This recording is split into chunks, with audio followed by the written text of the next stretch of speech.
Hello, Gemini energy. This is your reading from Mercury and Saturn about being disciplined. What messages you need to help you stay disciplined, accountable, and responsible for where you're headed in your life.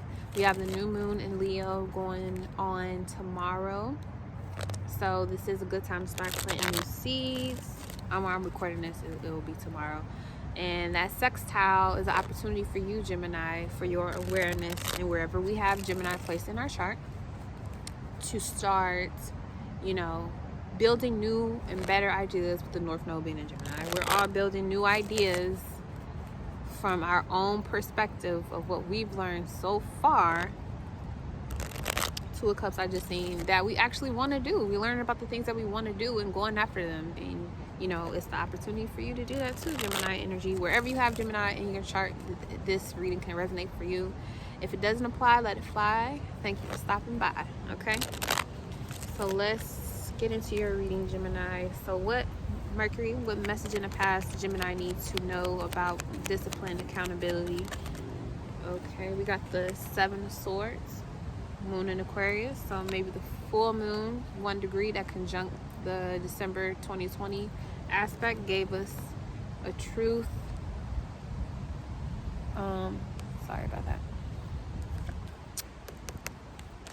We discover a truth in the present. What do Gemini need to know about discipline, regulation?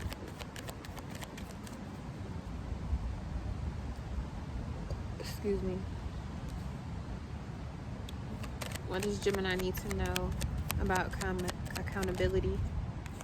Okay, more of your energy here. Knight of Swords. Okay, and in the future, Mercury, what will they find out when it comes to Nine of Swords? Gemini, Mars and Gemini, right here, baby. Okay, we got all swords, 7 to 9. This is the same thing Taurus got. Taurus had a 7 and a 9. It started as a 7, beginning as a 9. So both Taurus and Gemini energy so far, it's like you're starting off somewhere isolated and alone, but you end up, gaining wisdom in the situation while you're by yourself. So at the bottom of the deck, overall energy, we have is the Ten of Wands. This is the Saturn and Sagittarius card. So there definitely are some lessons here we can learn from the South Node energy, which is opposing, of course, the North Node energy, but it's opposing anywhere you have Gemini in your chart. So a 10 is about completion. So the completion is your old philosophy about how you get things done. It's easy to go back to that with the trine with Leo, but now we're going to move forward. Okay, so Seven of Swords does have futility. So something you've been thinking about is futile. It's not going to work anymore. You need to reinvent how you connect with your intuition when it comes to being inventive and being original and unique. Things in the past may not have worked out because there was no individuality added to the flavor of whatever it is. Gemini is an environmental sign, so perception, it is a perceptive sign. So Gemini energy is where we learn and pick up from things that are going on around us. And we calculate and pick up all of these random facts and information. But now it's like, if you pick up too much information, or you feel like you thinking too much, it's because you're not doing enough with those ideas to bring it all into okay, so how is this about you? How do you make all this information you just took in about you and your service to the world, Saturn? So in the present moment, with that realization, we can move forward, take action, even with speed, take action in our own pace to go ahead and, go after the things that matter to us. Go after the thoughts, take action on the thoughts that we're having that are about us being inventive, being open to, new possibilities, especially when it comes to, the house following us is about value. And maybe we needed to understand more of the value. Uranus and Taurus being before Gemini is allowing us to understand, the foundation has to be something that we actually have, value in order for us to feel that inventiveness come through the Gemini energy when we go and take action about the things that we think about. So are you picking up random information or learning things about the things you actually want to invent, that you actually want to take part of and putting together? Are you taking action on those? Because in the future, with this Mars Gemini card, you're gonna have to take action, like, and you're gonna be consistent with that action. And Mercury has two sides to it, Virgo and Gemini. Gemini is the air, and then Virgo is the earth. So Mercury has this message. Mercury is the ability to send messages through air and through earth. So with this being like, it's like, okay, the 9 is about understanding, like you've come to a culmination of it first. It's like okay, now I get it. Now I get what I have to do. And you may be on your way to this completion of thought where it's like, okay, now I get it. Like, you're taking action on things, but it may be kind of scattered right now at first, but eventually you're going to be like, okay, now I get where my lane is, and I'm going to stay there. And that's probably, and it, like, so this is why this is here. This is why this is here. This 10 of Wands, because 10 is about completions.